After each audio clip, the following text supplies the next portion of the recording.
What's going on, guys? Knife Addiction 1890 here, coming to you with another review. Today's review is going to be on one of the knives that I was very skeptical on buying. I've heard a lot of bad and good things about this knife, but for the price point, I really couldn't pass it up. So let's get into this. This one is the Lightning OTF.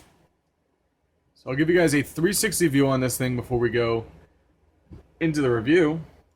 And I have to tell you guys that the fit and finish on this knife is not the greatest. Now, it is $40 on Blade HQ, so you can go pick up this thing for $40. And people are going to be like, oh, well, it's $40, it's not going to be like the greatest quality out there. Obviously, I know that. But it is a Taiwan-made knife, and it looks like...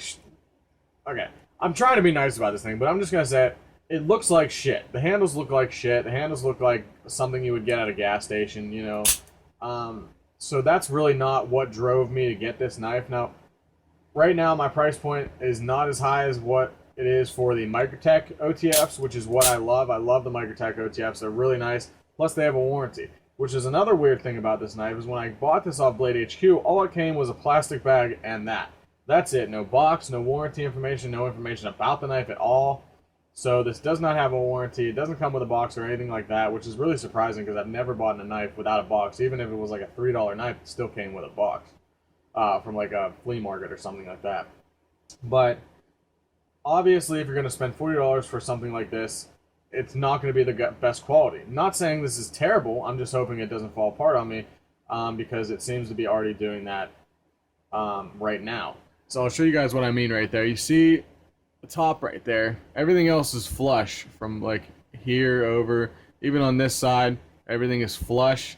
And then you get to this, and it's got that like raised piece of aluminum there, and this is powder coated aluminum on the handles here. So I don't know I don't know what's going on with that, but I really hope it doesn't fall apart. Now, as soon as I got this thing, I posted on Facebook on a group that I'm a part of, knife group I'm a part of, and I asked what people thought about their Lightnings. You know, I've gotten a lot of positive reviews on it. I got a lot of negative reviews. I've got somebody who said that this has lasted for 5 years and he's still using it and the mechanism is still good. And I also got somebody who said they had it for a month and a half and it started falling apart on them. So this is kind of like a sketchy knife to get into because you never know what's going to happen to it. There's no warranty information, but it's only $40, so I guess you're not wasting too much into it if it does fall apart. I'm hoping that it doesn't. I'm really hoping that the mechanism is just going to stay really strong as it is right now because it does fly out and sucks it back in really nice. Very strong tensioner in there. One thing that is bad about it is, these are very notorious for this, I've heard, is that you get side-to-side blade play all day long. You can hear it too. That's the blade clicking back and forth between the two. So obviously that's not a good thing to have on there. I'm not going to be using this for anything heavy-duty use. I can't even carry this legally, so it'll be around-the-house kind of use, so it's not going to be anything heavy-duty. Handles are supposed to be, well, they are powder-coated red aluminum, and it's so funny because they say the fit and finish are excellent for the price. That's hilarious. You know, and they also say that the textured surface on the inside of this was just kind of like somebody just took like a razor knife and made these like little grooves. They said that that's supposed to ensure a good grip. I don't see that. I don't see that at all. I don't see the good grip at all. It's not a very good grip. It's just texturing. That's all it is. And it's very, very smooth. It's not grippy at all. They do have some kind of like jimping kind of thing on the aluminum up here. And there is the jimping on that. So it's not terrible, but it's definitely not secured grip, I guess you could say. But overall, I'm hoping that this knife, the mechanism, is really what I'm worried about. Holds up. It has held up pretty well. Whenever I was cutting stuff, I have used this a couple times, and it has performed pretty well. The blade is very sharp on there. It is 440C stainless steel, so it's not too bad. This is right hand tip down carry only, so it does feel really nice in the pocket, but I think that the tip down, I wish, I mean, I guess it's dangerous both ways, but the one feature I do like about this thing, and some people are like, oh, well, what if it opens up in your pocket? You know, there is a safety feature on this thing, and I was really surprised on that there was a safety feature on it because the Microtech also has the same exact safety feature on it. Now, if nobody knows what I'm talking about, I'll demonstrate that right here. Now, some people have this idea in their head that whenever you go like this to something and push it up against something, you press the button, it goes straight through. That's not how it is, and I'm really glad they actually have this safety feature on all the OTF knives because it's a very good safety feature.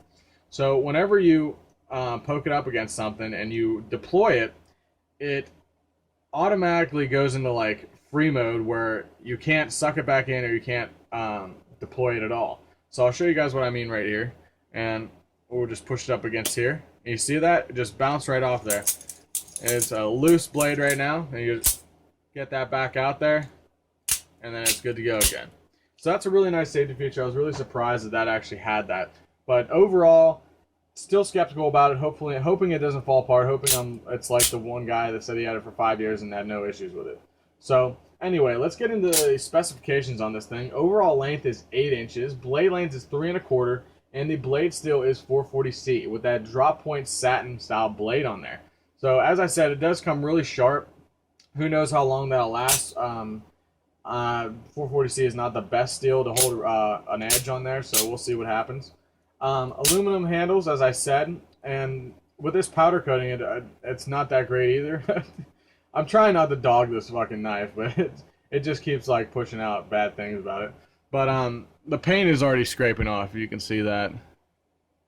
I don't know if it's coming up. Yeah, you can see that paint scraping off right there. And like I said, I've only carried this a couple times, and that's already happened. So I'm really just banking on the mechanism lasting as long as it can. I mean, if it gets scraped up, whatever, you know, it's a $40 knife. It is what it is.